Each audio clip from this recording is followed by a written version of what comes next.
Este es el tercer sábado que me presento ante ustedes. Y estoy tomando muy en cuenta un consejo que alguien me ha dado de que haga más breves las charlas de cada sábado. Así que procederemos así. Con respecto a la charla anterior,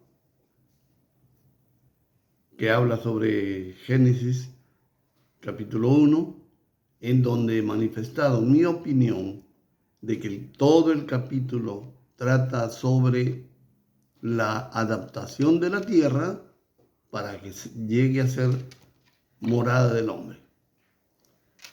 Yo creo, opino y estoy, se puede decir 100% seguro, que no voy a encontrar a nadie que opine diferente. Es decir, que opine que el capítulo trata sobre la creación del universo, del mundo. Más bien, como he expuesto, se trata de la adaptación de la tierra que ya existía en el principio cuando Dios creó el universo. Continuaremos pues con el versículo 6. Luego, dice el versículo 6, luego dijo Dios, haya expansión en medio de las aguas y separe las aguas de las aguas. La obra del Espíritu Santo continúa constantemente desde que Dios se propuso modificarla hasta que sea morada para el hombre. Entonces siguió reduciendo la densidad de los gases atmosféricos, de modo que apareció un espacio libre de nubes oscuras entre las nubes acuosas y el agua posada sobre la superficie sólida. Nosotros, ubicados en la tierra, alcanzamos a ver cada vez más lejos en el desierto que nos rodea.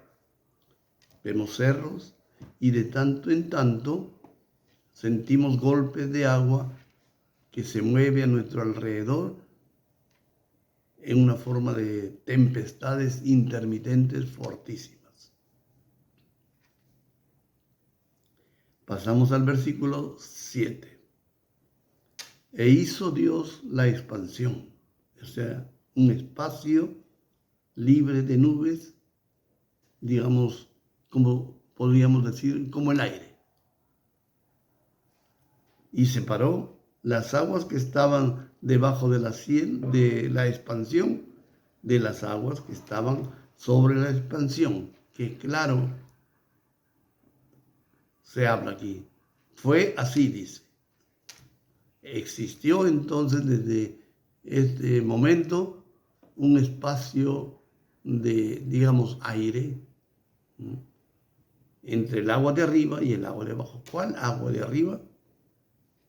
Me refiero a la cantidad de nubes que existían arriba cargadas de agua, podríamos decir agua en forma gaseosa.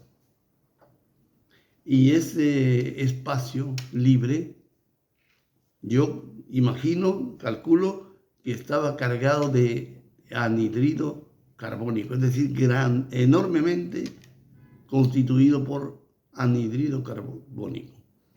Eso lo deducimos. Arriba estaban, como digo, las nubes todavía densas, con agua en estado gaseoso, y abajo una cantidad inmensa de agua ya en estado líquido, que debido a los vientos tempestuosos producidos por las altísimas temperaturas reinantes, produce tremendas tempestades que cubren toda la tierra.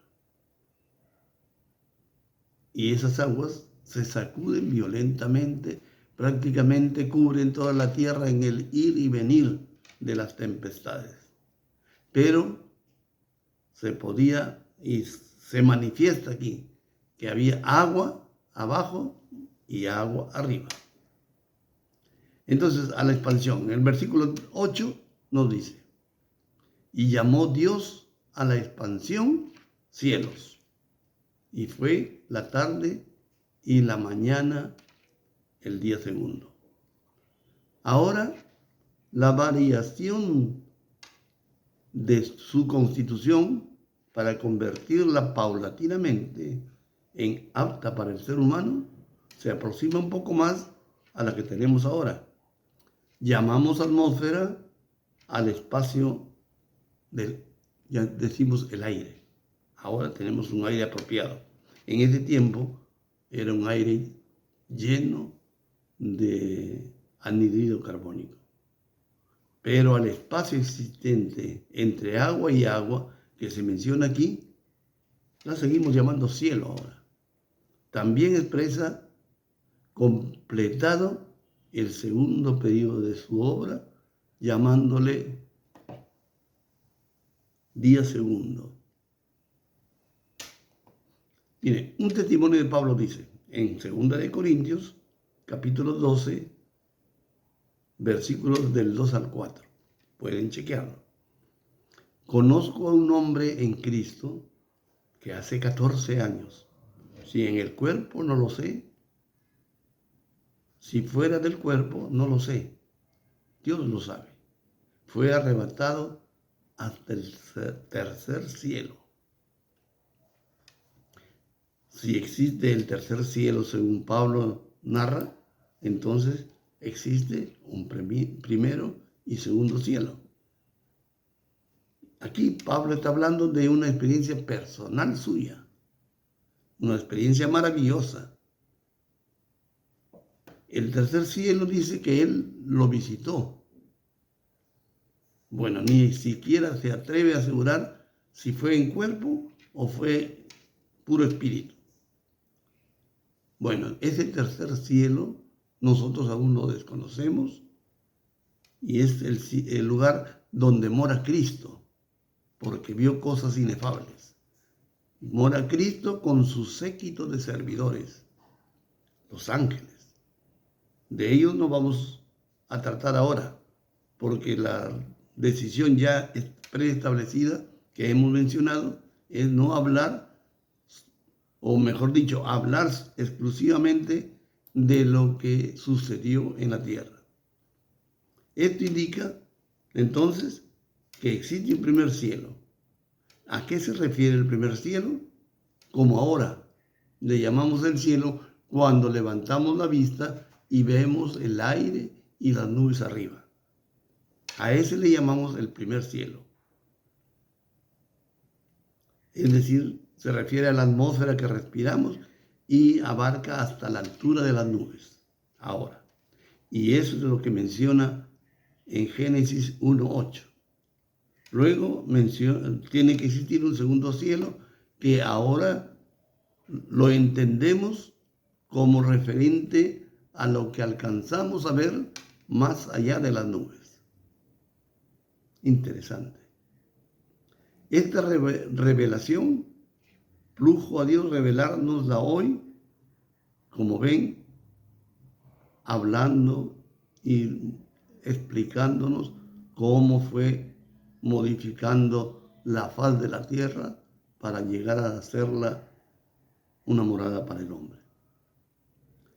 Aunque esto no es escrito en la Biblia, ustedes pueden escudriñar la Biblia hasta la saciedad para que comprueben que no estamos contradiciendo en nada de lo que está escrito en ella, sino aclarando lo que no está escrito. Dios desea, pues, complementar lo que Él omitió revelárselo a Moisés, posiblemente para no hacerla excesivamente larga. Bueno, ¿qué razones tendría Dios? Él lo sabe. Pero, como ven, es fácil de deducir y entender. En Génesis, versículo 9, dice la palabra, dijo también Dios, júntense las aguas que están debajo de los cielos en un lugar y descúbrese lo seco.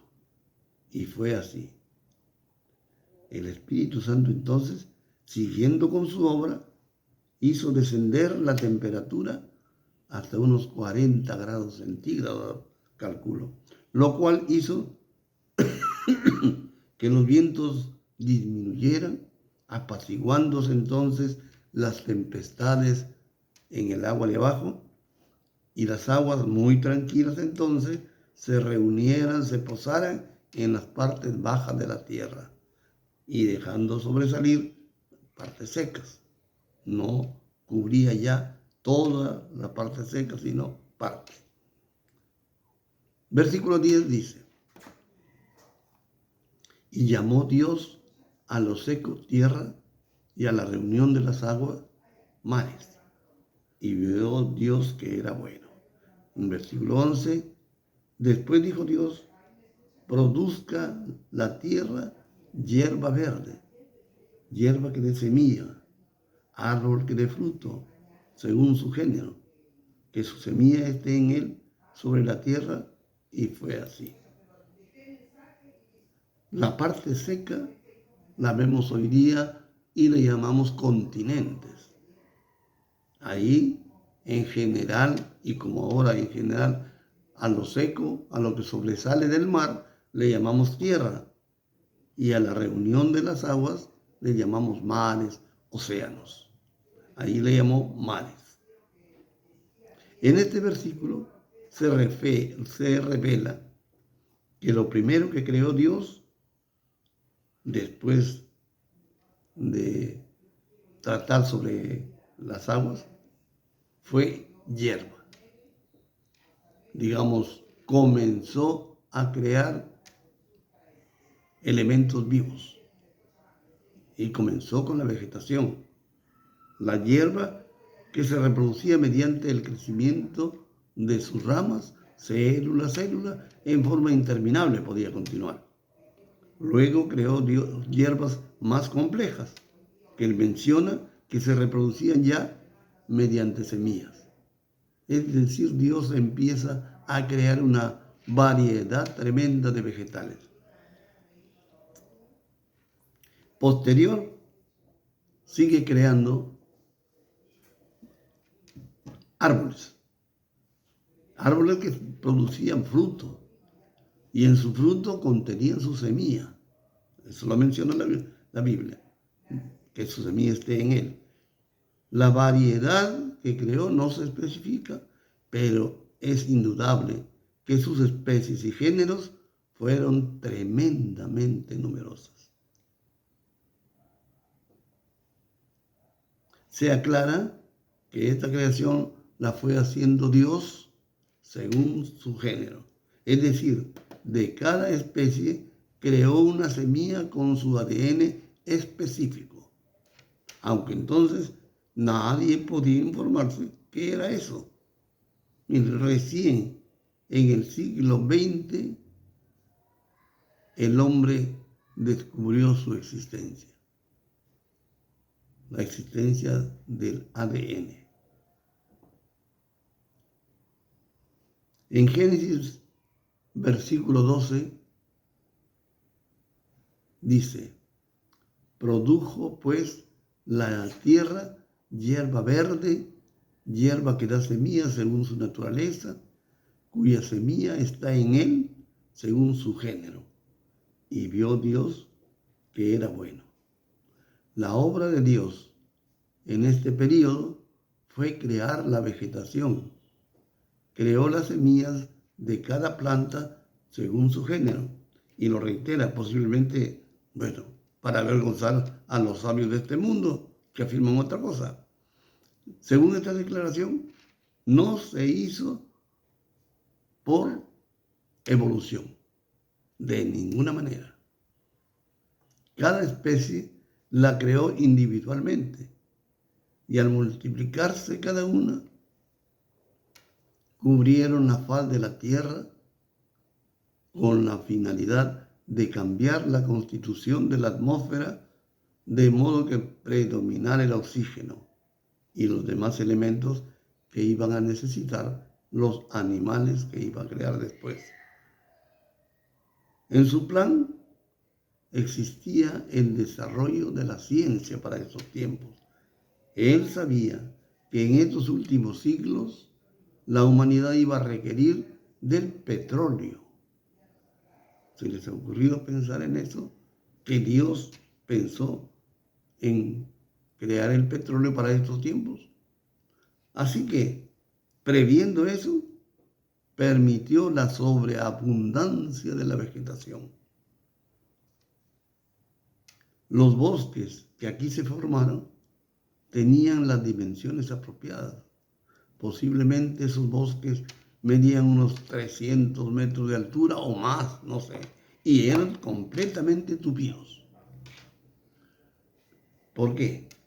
Con esa vegetación, Dios decidió elaborar los millones de barriles de petróleo que ahora se han extraído y se siguen extrayendo. Por ello,